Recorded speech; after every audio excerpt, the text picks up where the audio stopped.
Police recovered over $2 million in stolen goods from the sneaker resale store after the owners snitched on themselves. The Air Jordan 1 UNC is set to be reimagined for 2025. And we've got a whole bunch of extremely exciting sneaker news stories to recap in this week's Sneaker Wrap. Hello everybody, it is me, Jordan Young, back with another fantastic banger. Every Saturday I do these weekly sneaker news recap videos where we cover some of the biggest sneaker news stories from the past week, talk about some exciting sneaker releases, and generally just have a gay old time with one another. Let's start off by recapping this week's biggest sneaker releases. There were a few releases for you guys over there in the US that we didn't get over here in the UK, and vice versa. Starting off with these, the Air Jordan 1 High OG First in Flights. These dropped for you guys over there in the US. We also had the wider release of the Union Field Generals, as well as the Nike Dunk Low Suede Panda. Could this be a new era for the Panda? I don't know. Also had the Kith and Birkenstock London collaboration, as well as the Nike and Stussy collab on the LD 1000. There were two colorways, this Aquarius blue colorway as well as this green colorway, and there was also a sneaky restock of some of the sweatsuit pieces as well. Also had the Air Max Sunder, which has been a bit of an interesting one because they're bringing back this model from back in the day. It's landing at a time where I feel like this silhouette could be quite popular, but these didn't actually sell out in all sizes. It was a women's only release, sold out in the men's sizes, but some of the smaller sizes are still sitting. And we here in the UK had the New Balance and Size collab on the 860 V2. So lots of collabs this week, but in my opinion, none of them really all that good. Did you guys pick anything up? Feel free to let me know. Rightio, so let's get into the news. I want to start off with this story here where Chicago police recover $2.5 million in stolen goods from a Chicago consignment store called Flea Club. It's a pretty funny name, a little bit of a play on the infamous Flight Club, but according to the police that were involved in this case, they had actually sent in undercover agents to essentially sell these guys stolen goods that they had openly told them were stolen. Now, these owners, apart from taking receipts and paying for these stolen goods, then went on to issue requests for people to steal certain items that had a particularly high value. And the kicker is that the cops would even go in again as undercover agents to buy the stolen items. So they had a wonderful timeline of selling the stolen goods all the way through to buying the stolen goods back again, therein incriminating these owners. So this is obviously incredibly silly behavior, but the reason it's pertinent is because a lot of interesting sneakers were caught up in their inventory, including pairs of the upcoming Air Jordan 4 Paris Olympics that haven't even released yet. So self-snitching on a grand scale. These guys have been arrested and charged, and although denying the charges, are definitely going to be put behind bars. What absolute plonkers. Big week for sneaker brand deals. Anthony Edwards has signed an 8-figure multi-year contract extension with Adidas, and this is absolutely fair enough because the AE1 has been arguably the most successful basketball sneaker of the entire year, and this deal is being reported to be worth something in the region of $10 million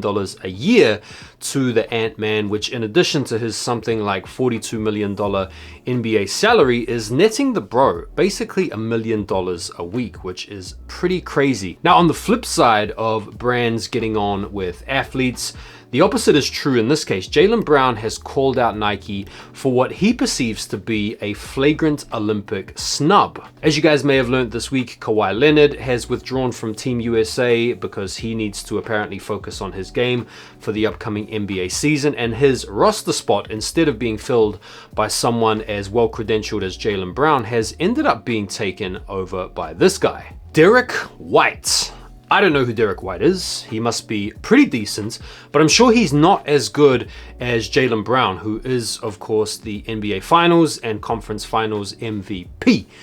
Jaylen Brown seems to be suggesting here that because Nike are the chief sponsor of the USA men's basketball team, and because Jaylen Brown and Nike have a little bit of a tumultuous past, with Jaylen Brown calling out Nike over the way they dealt with Kyrie Irving. Jaylen Brown has been wearing Nikes, but he removes the swoosh from the shoes, which is kind of ironic because the NBA jerseys have the swoosh on it. Anyway, he is not pleased at this decision. I can understand why, and he is pointing to Nike as the reason for him not being called up to the Team USA basketball team. What do you guys think about this? Is this Nike kind of sticking the knife in and holding a grudge, or is Derek White that guy? I don't know. Maybe you guys can let me know. The latest reimagined rumor from the sneaker rumor mill is that the Air Jordan 1 High UNC is set to make a return in 2025 with the reimagined treatment. The rumor is these are going to be coming out in a similar fashion to the Lost and Founds, what with the cracked leather around the collar, maybe some oxidation on the midsole, all that type of good stuff. How do you guys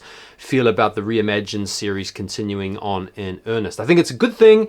I definitely think it's a good spin on the classic retros, as long as they don't overplay it, as long as they don't rinse it out. If they do maybe like 1 or 2 a year, I'm pretty good with that. Speaking of UNC themed, or at least UNC color blocking Air Jordan set for 2025, we've got the Carmelo Anthony Air Jordan 12 PEs set to come out next year as well. Now, these are obviously inspired more by the Nuggets uniform.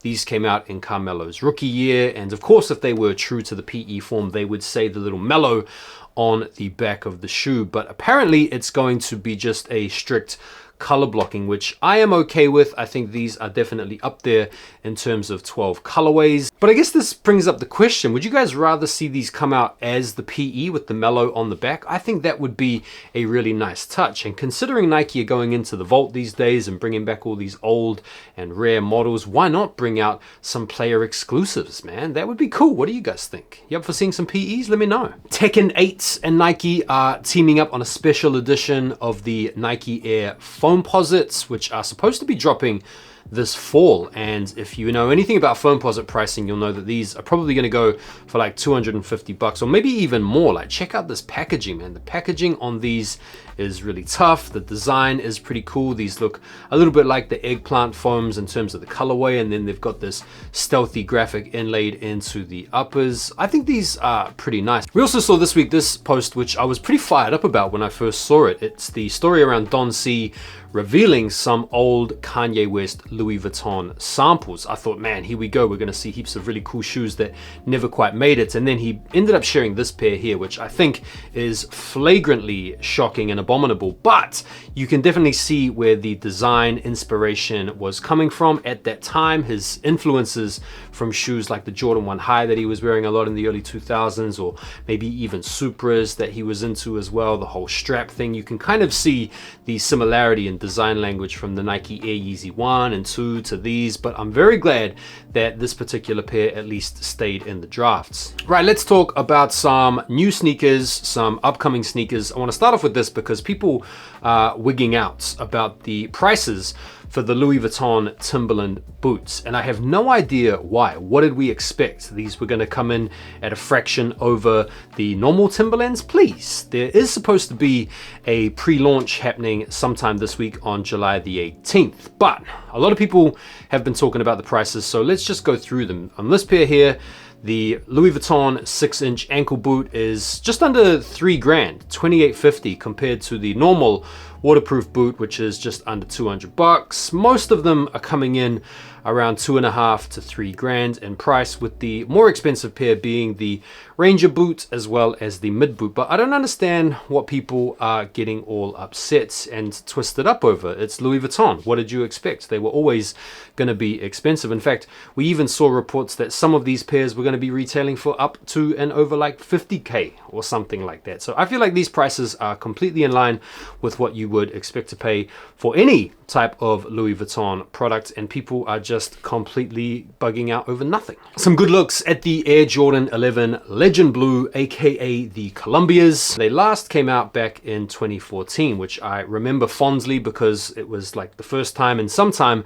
I actually had money to buy expensive sneakers. So a lot of sneakerheads are going to be really looking forward to these. This is supposed to be the holiday release. Something like December the 14th is the release date for these. These look sweet. They look fine. They've got the slightly deeper patterned cuts that we've come to expect from modern Jordan 11s, which is going to have these deviate slightly from the last time that we saw them. But yeah, these are a must cop for me. Love this shoe, love 11s. What about you? Got some Olympic sneaker news now as well. Scottie Pippen's Nike Air More Uptempo is supposed to be coming out in August, which means that the whole sneaker lineup for the Olympics from Nike is looking pretty good. Although, let's be fair though, these will, I'm sure, end up sitting and going on sale. Pretty cool pair of Nike Air Max DNs are on the way, and these ones have some safari inspiration with the safari print on the upper here. And listen, man, I want to say that the Air Max DN is a pretty cool shoe, but it's had a slightly underwhelming impact thus far. This is probably the first colorway that I think is a little bit out there and a little bit wild, and the type that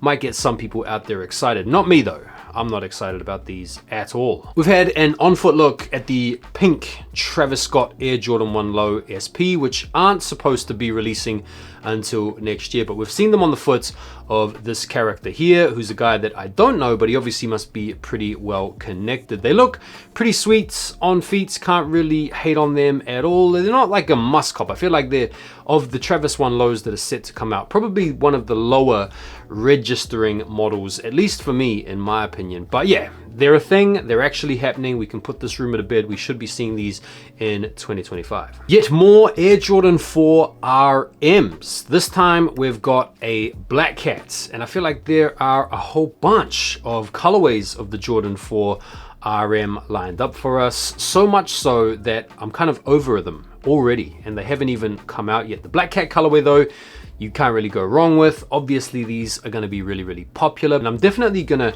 try them out before I hate on them completely. But I feel like we've seen so many different colorways of these now that I'm sort of done with them. Although this black cat colorway, yeah, it works for sure. Had some official images of the Nike Dunk Low Berlin. These featured recently on a Nike Sneakers app showcase episode, $110.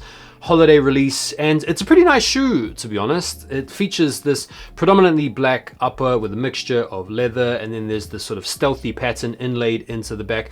I'm a big fan of Berlin, to be honest. It's one of my favorite European cities. So Nike ACG are bringing back the Yeezy moccasin this holiday, and if you're like me, the first time you saw these, you probably thought to yourself, oh my gosh, Nike are ripping off Uggs. But I actually did a little bit of research on this model, and obviously the ACG line comes in to play back in the late 80s, like right around 1989. And apparently this particular model here first came out in 1999. So don't worry, this isn't Nike reacting to the Uggs trend and bringing out their own version. These actually have been in Nike's catalog for some time, but you could argue that they have missed the trick in not bringing these back out earlier, when Uggs were sort of popping off for the first time in a mainstream way a couple of years ago. Nike are bringing out all these crazy glasses, like this latest eyewear looks like it's stuff more designed for some kind of crazy summer festival or some kind of sci-fi movie rather than for the summer months. We have here the Zeus and Athena sunglasses, and these are set for release on July the 24th. And let's go through first and foremost these Athena joints. These are pretty wild, man. I mean, you got to really wait until you see them on face to make a full determination. But when you do, I think you'll agree with me that this woman here looks like she is currently being attacked by some kind of oversized tropical moth. And then you've got this pair here, which I couldn't help but feel were made for The Rock when he is hitting the people's eyebrow. What are we thinking about these? Are these wild enough to be considered cool and trendy, or are they just trying too hard and failing miserably? I'm certainly not copying these because they're something like $450 a piece. What do you guys think? The Air Max DN is getting the golden bullet treatment. It was only inevitable. I will say this, the golden bullet is an all-time classic Air Max 97 colorway. I have a pair myself, and I must say the golden color treatment on the DN does look good. These look absolutely fine. I'm not mad at these at all. Had our first look at a pretty exciting pair of Air Jordan 5s, which are inspired by Mexican culture. These are being called the El Grito Air Jordans. No. Apparently these are coming out in September, and the quality on these looks really nice. And the release is set to coincide with the annual observance of El Grito de Independencia, known as the Cry of Dolores. I hope that pronunciation is okay. So yeah, in terms of the shoes, these look really nice, really good quality. Love the designs, love the nods to Mexican architecture and design. Really nice. These are set to be priced at $210. Oh wee, that's a little bit expensive, but hey, pretty cool shoe though nonetheless. We've had our first sneaky look at the Air Jordan 3 OG Black Cement. This sneaker has been on and off the rumor stove for some time now, with it releasing and not releasing. But apparently these are dropping sometime in mid to late November. And according to the pictures we have to go off here, we can't really get much of a read on them. It's the XC sneaker, sneaky potato picks, the Motorola razors. They do kind of look a little bit more in line with the OG shape. And I'm really just referencing the toe box for that inference. But yeah, they're coming out, very cool. I really haven't gotten done with my 2017 pair at this point, but we'll still nonetheless take the chance to scoop a pair of these up because yeah, the elephant print's looking good and the shape is looking good, even if the pictures are not. Got some updated images, and we've even seen a few early reviews and some videos on a pretty cool colorway. This is a bit of an interesting one. It's the women's exclusive Air Jordan 4 Orchid. These are arriving in October, and after seeing these on foot, I think these are kind of nice, man. I'm not really one for pink shoes. I have one or two pairs of pink shoes. Actually have a pair here in the shot, so don't say you don't like pink shoes, bro, when you have a pink pair of shoes right behind you there. And I have actually worn these as well, so I am happy to have these on feet. But yeah, these actually, to my mind, look pretty nice, at least from the videos that I've seen so far, and hopefully should be a pretty easy cop. We've also had some new announcements for some more Air Jordan 4s set to come out next year. This is a blue tint colorway, only these speculative mock-ups to go off. But yeah, the color blocking and the SKU seems to suggest something like this. And yeah, they look pretty nice, pretty clean. I'm sure with the drop off in Air Jordan 4 hype, these should be pretty easy to cop. Had some on-foot detailed looks of the G-Dragon Air Force One. This is his third version of the Air Force One.